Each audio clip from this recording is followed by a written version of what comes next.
Hello, everyone. Thanks for the patience there as we kind of swapped talks. So I am not the Tornado Cash guy. I'm Dawson. I'm from Earnify, which is the airdrop checker.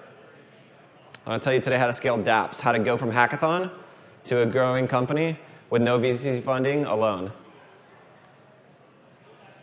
And really, the subtitle of this talk is how to go from a hackathon to 1 million users. How do you do it alone with no funding? How do you do it alone with no employees? How do you do it with no funding but the revenue that you get from your business naturally? And if you happen to win a prize or first place at a hackathon, how do you use that as the launching point? Because that's what I did. So there's a story of how do you go from that stage and follow the market when people show interest in your product to make this thing really successful. So what are the launch problems that we all have in Web3? So whether you're actually launching a company or you're launching a side project, or you're trying to suddenly get big on TikTok, or you're suddenly trying to start a blog, anything you can care about and that you want to push and launch, what matters is the eyes on it and finding people that care about the thing you make. And so what are the main problems that we face within Web3 specifically? Well, it's super crowded. There's a lot happening in the space right now.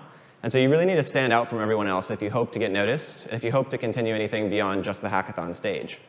So you got to get through the crowd. You have to make this thing so that it's not confusing. So in crypto, a lot of things can be difficult to understand for beginners. And the main thing you need to do is make this thing understandable so you can get over that hurdle of people not even knowing how to use it in the first place. And if you're lucky enough to break through the crowd and make it simple to understand, you need to make sure that you can scale this thing. So if you can get through these first two, this is the best problem to have. But even then, if you get a lot of users and your software can't keep up, you just lost all those users. So we want to nail these three things in order to avoid the worst problem of all, which is a failure to launch. A failure to launch is sad because you've put all this effort into something. Web3 is complex. So anything that you could possibly hope to push out and make an impact on the world with, you want to make sure your efforts are not wasted. So we're going to talk about how to dodge this failure to launch and hopefully find some success in anything that you're launching and that you care about. So the first thing we got to do in Web3 and with the products we launch, we need to make them really easy to use. We need to also make them stand out. We talked about that already with the crowd. There's a lot of things happening right now. There's an NFT boom. Suddenly prices are back up a little bit, which is kind of nice, but it also draws a lot of retail attention. So super crowded. You need to stand out. And you need to be welcoming.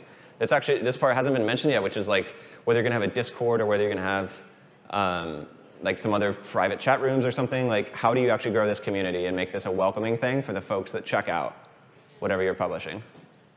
So who am I? I'm Dawson. I'm on Twitter as Doss.eth. I'm a hackathon veteran. I'm a developer, so I'm a programmer like many of you. But I did want to take a quick survey real quick. Raise your hand if you are a developer. Sick. OK, that's most of the room. I really like that turnout because I'm a developer as well. Initially, I was a front-end developer, just doing React stuff. Now I'm a full-stack developer. Got pushed into that by necessity. Like needing to make a successful application is really difficult if you don't understand back-end. Turns out you can't do everything on just front-end, as much as you may try, which I definitely tried. And yeah, so I'm a founder of Earnify, and this is what the company looks like. Earnify, it's the crypto airdrop checker. And as we jump into it, this story I'll be telling you is from the hackathon stage. It's from day one, from the hackathon that I won, and how I got to $500 million for notifications. So these are people who have unclaimed airdrops. They found $500 million through this website, through my website, Earnify. So here's day one of Earnify. And the reason we're walking through the Earnify story again is so that you can understand how to respond with your own products. When people show you interest, what do you do next? So there's this whole idea of stimulus response. So the stimulus, I had a tweet. At the bottom, you can see there's 209 likes. At the time when I made this tweet, I had 200 followers. So this was like, I'm some nobody on the internet who's always shouting into the void, like, hey, care about the thing that I make. Care about the program that I'm doing. Always shipping stuff at hackathons. And then eventually, one of them actually kind of stuck out. And when I got all these likes, I was like, great, how do I take this to be now my full-time employment? I don't like working for someone else, and I've always wanted to start my own thing. What comes next? Right? A tweet with 200 likes, that could be your origin. That could be your day one story like it is for me. So I got these 200 likes, and I was like, this is more eyes than I've ever had on something on Twitter. So then how do I respond to that attention? So what's the tweet about? This is a demo. It was like a picture of the demo of my product. And that was it. Like, this was a GIF that you couldn't even go to the website yet. There's no link there. So there wasn't even something to interact with yet. And so I needed to start capturing this attention. People wanted to see more about this product. They showed it with their likes and retweets. But that was just dropping off. There was no website for them to see yet. And so what worked well with this? How do you have your first viral tweet or Reddit post or Discord post? How do you start getting eyes on whatever you're going to be publishing, maybe even this weekend, like whatever you're going to be demoing tomorrow at this hackathon? Well, you get eyes on it by having confetti. No, but having the confetti in this was actually really massive to get people interested and feeling like this was an exciting, fun party. It was like a welcoming, playful atmosphere. And that's the thing that we're always trying to do here in Web3. We want to make the stuff we make really fun and really entertaining. But this was all that the screenshot was. You put in your Ethereum address, and it just dumps data at the bottom. A lot of you developers can recognize that it's just a JSON object at the bottom.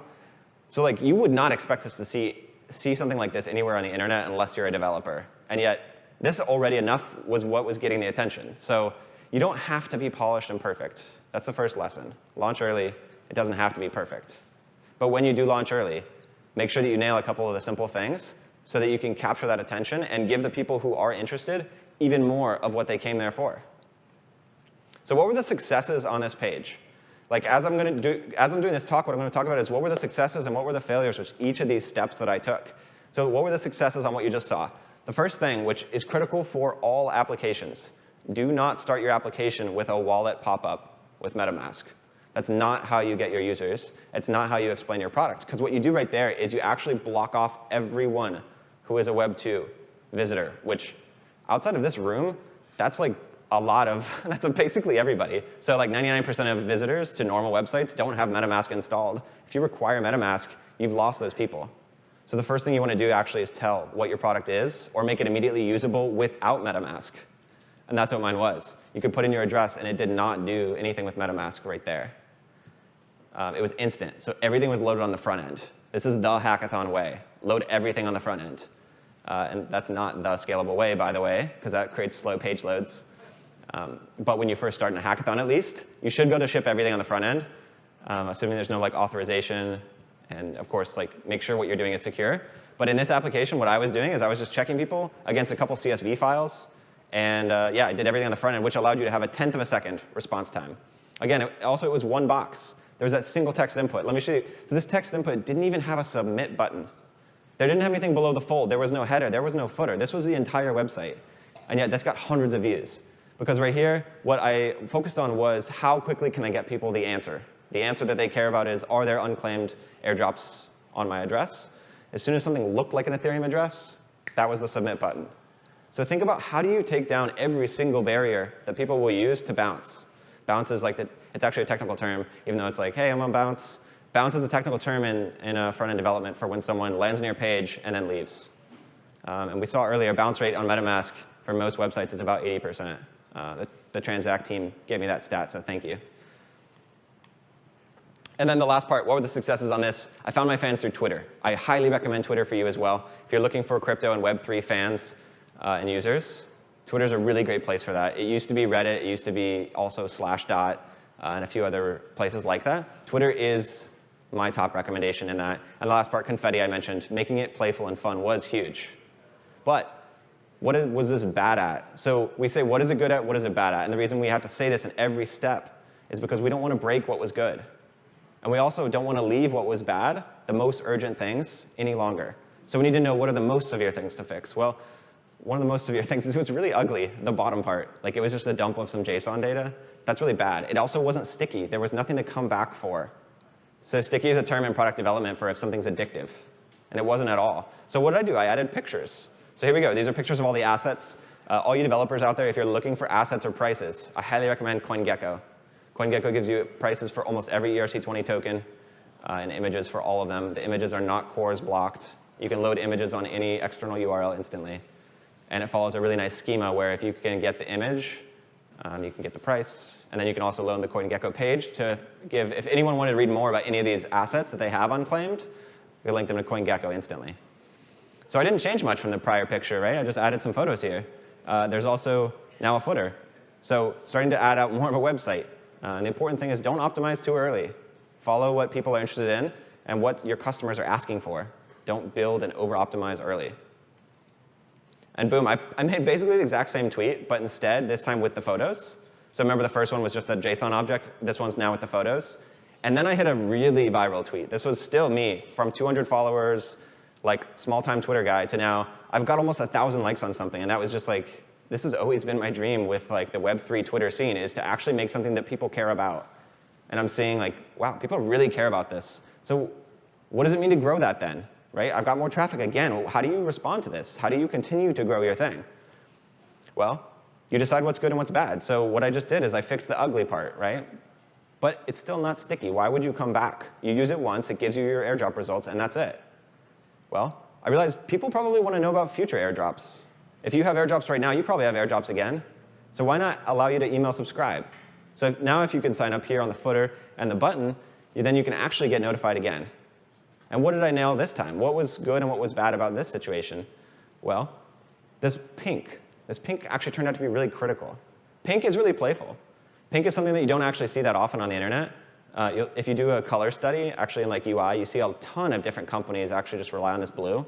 Facebook's got the blue, like Twitter's got the blue, just like a lot of apps you're used to. If you open up your phone right now, you'll probably see at least the like 2012 to 2020 era tech companies. Blue is like really standard.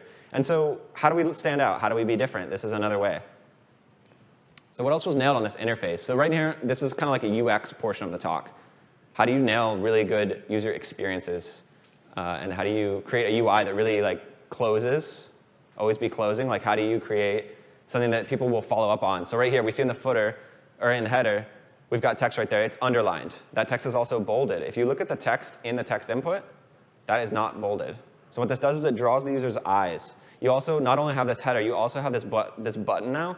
And this pink button with the massive black border, that's a, I think, 2-pixel border, and a drop shadow on it, really draws your eyes to take action on this. And it even looks like a submit button for the website, but it's not. That's a link also. So the top and that button link you to an email sign up.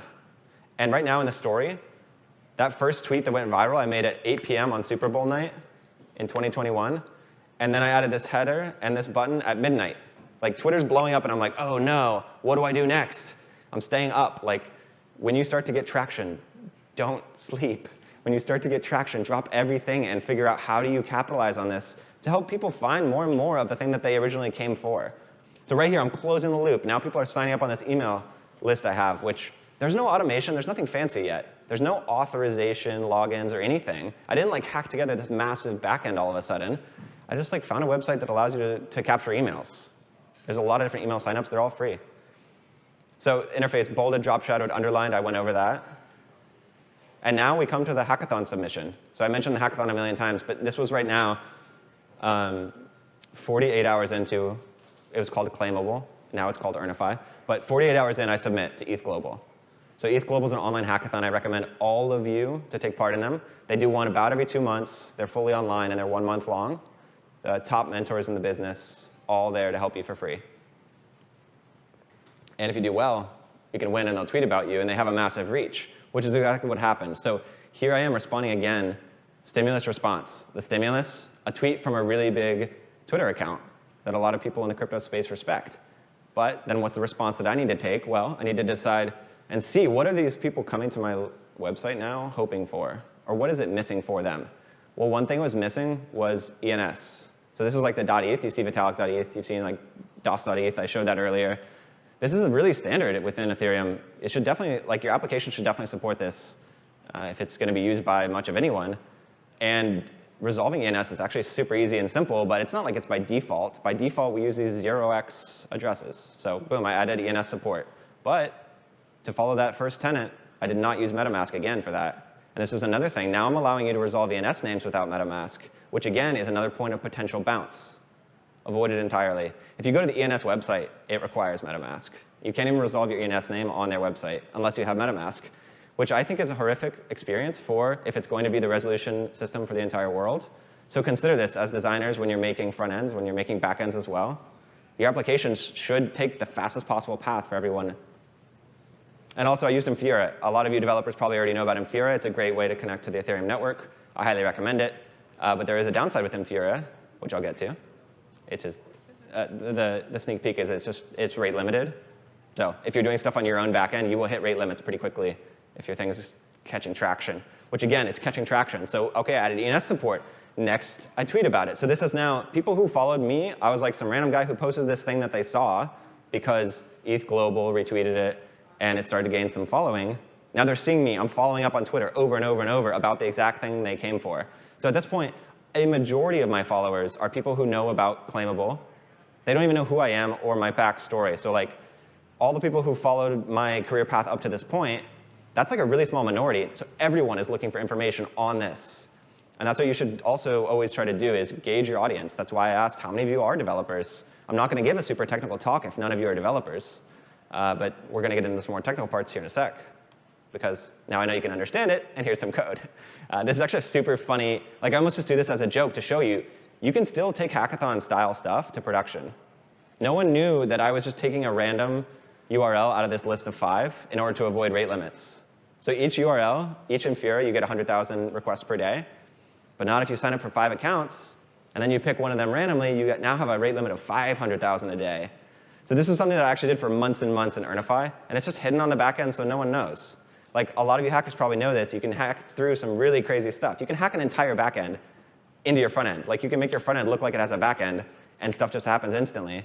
So consider which stages of the product growth you're in. You can usually hack stuff together, and then if it collapses, fix that quickly. But like, try to design things that are both fast and fast for you to do. Like, you don't want to spend, to do the actual like backend integration, I don't even think I had a backend at this point still. I mean, I had a backend for this, but to do a full system, like where I had to go pay for an Ethereum node, would have then started costing me money. And this is, again, hackathon, pre-money. So boom, ENS was nailed. But what are the next issues? Well, this thing's starting to gain traction. Like I said, people are following the growth of it. Turns out there's copyright infringement that happens. So lots of times in hackathons, you can pick a really cool name for your thing. Like, I don't know, like really short names like Claimable. It's for claiming assets. Yeah, that's a good name, but it's actually so good of a name that someone has had that for many, many years. And they have a very established corporation with a legal team who has that name. And that's exactly what happened to me. So this is the Claimable office, which is a company in the UK. They're very keen on messaging people and understanding copyright infringement. And they were like, hey, please stop using our name. I was like, right on, righto. I will definitely not use your name anymore. I'm not looking for a copyright lawsuit on week 1 of my new company. So the lesson here is, like, don't get too attached to your name. It will likely change, unless you pick something really esoteric and weird, in which case you might have to change that also so that it's a better name in the future. So don't get too attached to your name. And now is the big one. A lot of people in hackathons never make this gap, the gap towards income. How do you make your passion project something that actually makes you money?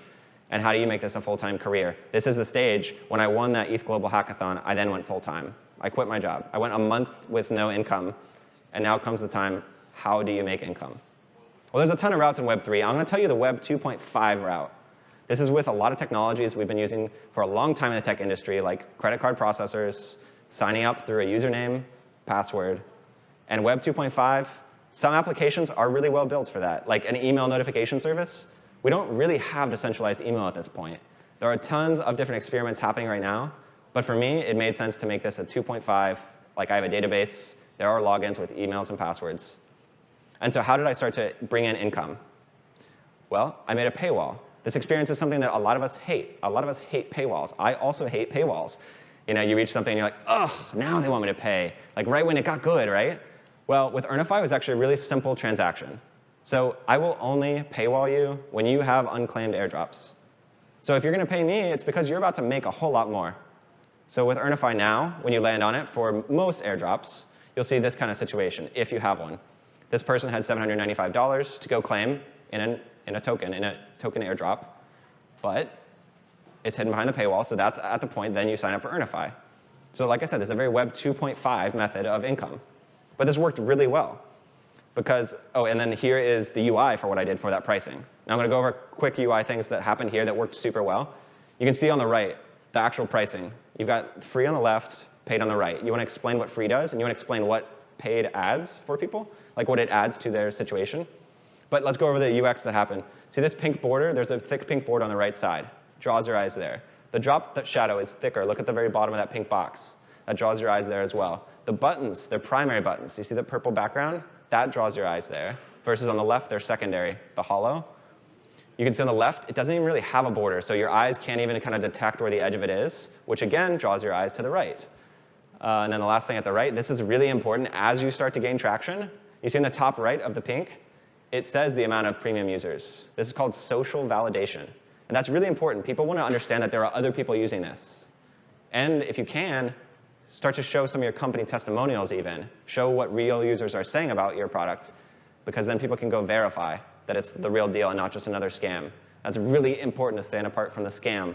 As you know, in crypto, there's a lot of it.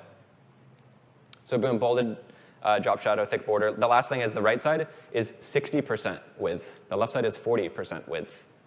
So you actually your eyes draw to the right side again because it's even a wider thing so that the text can spread out more. And your eyes just find that more pleasurable without you even knowing it. That's what happened right there. I tried to break down like the 5 or 6 things that I did. Oh, also emojis are super nice. People think they're really fun and playful. Notice the right has emojis, the left does not, in the buttons at the bottom. And you'll notice also this price point. It's $250 a year. For someone who just launched something on Twitter like a month ago, that's asking a whole lot of people. And I knew that because my goal is to create die-hard customers. Your goal should not be in the middle. A lot of people hanging on barely who are giving you a lot of product feedback and demanding a lot of you. Instead, you want people who are bought in fully. They understand your mission, and they understand that you're going to be growing with them. And so at this price point, every single premium customer, I could give them hours of my time. I could listen to everything they wanted to give as feedback, and they were incentivized to give feedback because they're paying a lot. That's another thing. Sometimes charging less is worse for you because people who are paying a lot actually care about helping it become better. They will give you the feedback you need. Here's an example of one of these guys. Remember, I just said it was $250. Gosh, that's a lot of money, right? Like Netflix is not that much, but when you start to see testimonials like this, it changes your mind entirely. This guy found $30,000 through Earnify. This was just because he could check multiple wallets. He had 30,000 between them, and he paid $250 for that year to do this. So now suddenly the economics make a ton of sense for a premium tier. And now when people do this, what you want to do, remember, is stimulus response. Someone just tweeted something great about Earnify. You want to amplify that. So I created this entire page on the website now of people posting about Twitter, Twitter talking about Earnify. None of these people are paid. None of them have ever been paid, and I've never paid for any marketing. So organic marketing is really the way to do this in Web3. People can smell fake stuff. It's so easy to tell a scam on Twitter. And like to tell, this like, don't be a part of the pump and dump. Don't be a part of that, like that part of crypto, right? We're all the real builders. We are like here in this room. And so let's build real stuff, right? Like deliver real quality and then amplify these voices who are discussing the real quality. Every single one of these people, you can go message on Twitter. Like if you're on the pricing page of Earnify, these are all real people who will be like, yeah, that was legit. And you want to amplify that in your product. Now we get to the 100,000 day. So I had 100,000 visitors in one day. And when you get that much, what does that do? What do you need to think about as a developer especially to handle that much traffic? Performance. That's like the one thing. Assuming everything you got up to that point, you probably already had decent UI and UX, like login buttons worked. You probably didn't have that many bugs. But can you handle 100,000 people in a day? Well, no. One node on Infura cannot. I already said it's 100,000 API request limit. And for every single visitor, you might be doing 5 to, who knows what they're actually doing on your site, but maybe like 5 to 100 different API calls to Infura. Like they could be resolving ENSs, they could be calling smart contracts, they could be checking prices of certain things. So what do you do with performance? So here now we get to a super technical picture. If you're not technical and this makes your brain shut off, don't worry, it's one slide. We're about to be off of this in a sec. This right here is a bundle analyzer for all of the code that's shipped on the front end for Earnify from several months ago. And there's a couple things I want to point out. So if you don't understand what this is, you've never seen it. When you ship a front end, there are different JavaScript bundles that are loaded on that front end, and making them small is super important. The response speed is critical on any application you make. There was a study done recently. Every 1 second slower the page loaded led to a 10% drop-off in Amazon customers. So for every single second your application loads, that matters to people. And one of the biggest problems we have in the space is that Web3, Ethers.js, Web3 Modal, all these tools that we use to connect to MetaMask, they're super slow. This purple box in the middle at the top, like the big one that says index.js, that's Web3 Modal. Web3 Modal includes Ethers.js and a few other things. But even separate from that, we also have in this split bundle, like if you look over, you'll see bn.js in like 4+ places. This is the exact same library. It's like duplicated across. So the reason you want to analyze your bundle is, what can you reduce? What can you eliminate? Well, this purple box is actually separate because I split Web3 modal out. It loads separate. And so as you're hitting traffic and as you're really looking to optimize your performance, you really want to make sure that you're splitting off stuff properly and making sure that all users are having fast page loads. Because we're not looking to just serve people on like fast fiber connections. We're looking to like serve people who are pulling it out on their phone right here, right now, or in emerging markets especially. All internet is slow in certain countries. And the last thing I did is I rewrote ethers. So ethers in Web3 are super fat. They're super bloated. And I took on this really crazy task in a separate ETH Global Hackathon of rewriting ethers. I'm like 40% of the way there, and it is under 10 kilobytes. So it's 50 times smaller than Web3. And so this loads on front ends way, way faster. So Essential ETH is now my passion project. It's open source. Any of you can read it, use it, contribute to it if you'd like. And I'm looking for people to continue working on it with me as well. So there's like internship and sponsorship opportunities if you're interested in getting involved in the code of that. And I want Essential ETH to take over all websites in the world, because what we're doing right now of making everyone load these massive bundles is a detriment to the movement we're trying to create, because people in emerging markets cannot load these websites easily or quickly. And then give back on open source. As you're growing your thing, split off as much as you can from the private part of the code base, which most companies have some amount of private code. Make as much as you can public. This is the Earnify GitHub account. It's like, these are things I'm shipping. Like I said, Essential ETH. And yeah, I'm splitting off parts that make sense. So give back to the community. That's another thing that really helps you as a company, but it's also the right thing to do. All of us are building on open source public networks. So be generous and give back to those open source communities. So I kind of fixed the front-end performance. I said I'm 40% of the way on Essential ETH, mostly because when I started it during ETH Global, I had the hacker mentality. I was like, I'm going to do this. I'm going to do this in a weekend. And it's now 9 months later, and I'm like, I am still doing this. Still taking on the exact same challenge. It's a lot bigger than I expected. And that's what you want, honestly, is like start with something that is really interesting, and then if it's still interesting in many, many months later, you're doing it. Like, that's the goal here, is to find something that sticks and gives you a lot of pleasure. So we're almost done. These are the last two parts. Boom, fixes needed, though. What are some issues now? Well, we need this like authorization and backend login, because now we have premium users. And then I need to teach people, what are airdrops? I probably should have started my talk with that even. I just assumed everyone knew that. And maybe I'm getting that order wrong, too. And so I'll tell you what airdrops are in just a sec. But for the developers, I chose to use Express on the back end and TypeScript. Now, what I'm talking about here and why I'm mentioning the exact technical stack I used is because as you build, you really want to make stuff that is either strongly typed or just tested really well. I highly recommend strongly typed code bases. So I have TypeScript on the front end and the back end. That allows you to write a single piece of code that can be loaded on both the front end and back end. You can test it once, and if it passes there, then yeah, you've got, that's called isomorphic JavaScript if you ever wanted to look that up, or isomorphic TypeScript. And then write some tests. So like tests are the hacker's worst nightmare, right? We never write tests. It's not fun. Turns out it can be fun if you write really simple small ones and like add really easy ones. Make the barrier to entry really low. This right here is like some of the first ones I ever wrote. It's so like, are these airdrops expired yet or not? So some airdrops do expire. So boom, you just pass it in and it tells you true or false. So we nailed it. Back end and auth is going on. But education, people don't know what airdrops are yet. People online, but also, like I said, now's where I get to it. So airdrops are the start of a lot of different protocols and how they start their communities. They distribute tokens for free. So they distribute tokens to you, but you have to actually come and claim them. And the reason you have to come and claim them is because of gas costs on mainnet Ethereum. So if they were to try to send it out to everyone, it would probably cost 10 to 100,000 US dollars. For most airdrops, it would be an insane lift for them to pay the Ethereum gas costs out. So instead, they put you on a whitelist, and then you need to know to come to them. And how do you know to come to them? Hopefully you sit on Twitter all day and Reddit all day. Or, now that it's 2022, hopefully you're subscribed to Earnify. Earnify will push an email notification to you. You will read that, then you can go claim.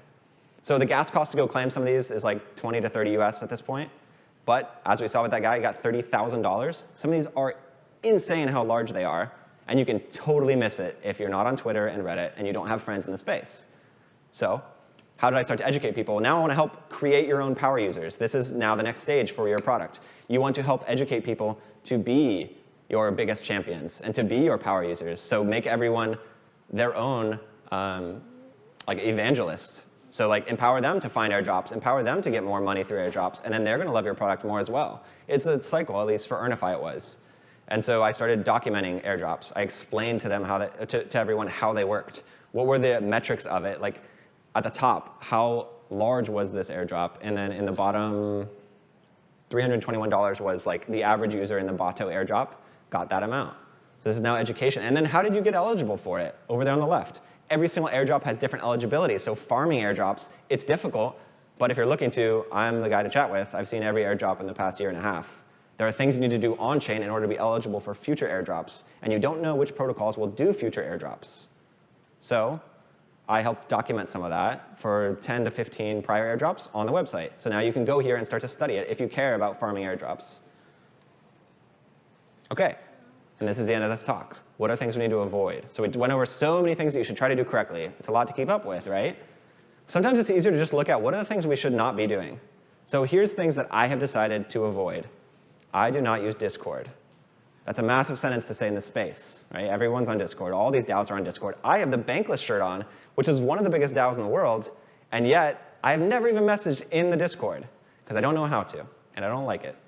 And you can be opinionated and have these kinds of things if you instead direct your attention towards other things, which I've chosen to. So by avoiding Discord, which is my recommendation for some of you, you are able to go build. You're able to put your head down and work and create real products.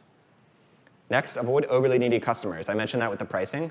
The high price created really solid customers who had a lot of great feedback for me. Avoid tech debt. I mentioned this really briefly with TypeScript and testing. As your code grows, we get what's called tech debt, which is kind of like, think of like a house getting older. When it gets to be 100 years old, then maybe you need to redo some of the installation. Maybe it's getting moldy or something. Like that is something that happens with software as well. It rots over time. Rotting is actually the word we use technically. And so what you need to do is try to avoid this tech debt while still building more and more. And then the final summary, make it super easy to use, stand out from the crowd, and I'll also have a QR in a sec if you need these slides afterwards. Easy to use, stand out, be really welcoming, whether you do have a Discord or not, make a community somehow. My community, I put quotes around it, is like that page of all the Twitter people responding, and then using Twitter. Because Twitter's like one-to-one relationship or one-to-many relationship works so much better for your time than the Discord many-to-you relationship where you need to read every single one. Versus on Twitter, you can skip stuff, and it usually is not detrimental. Give back through POAP tokens or GitHub. You can mint your own POAP tokens, which are like free NFTs. You can do that for people in your community. And avoid Discord. And if you do all these things and you nail it, you might find some success. So here are the metrics. $87 million has been emailed to people. There's over 1,200 assets you'll find on Earnify when you put in your address. And there's over 150,000 people subscribed to emails. And this is something that you can do as well. If you apply some of these tactics and you hit the market just right and get lucky, you might find some success. So Earnify is the website. Friends don't let friends miss airdrops. I made that catchphrase like last night working on these slides. So if you like that catchphrase, let me know. If it's bad, also let me know. Please, I love honest feedback.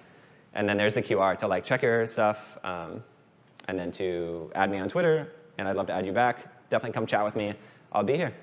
So thanks, everyone.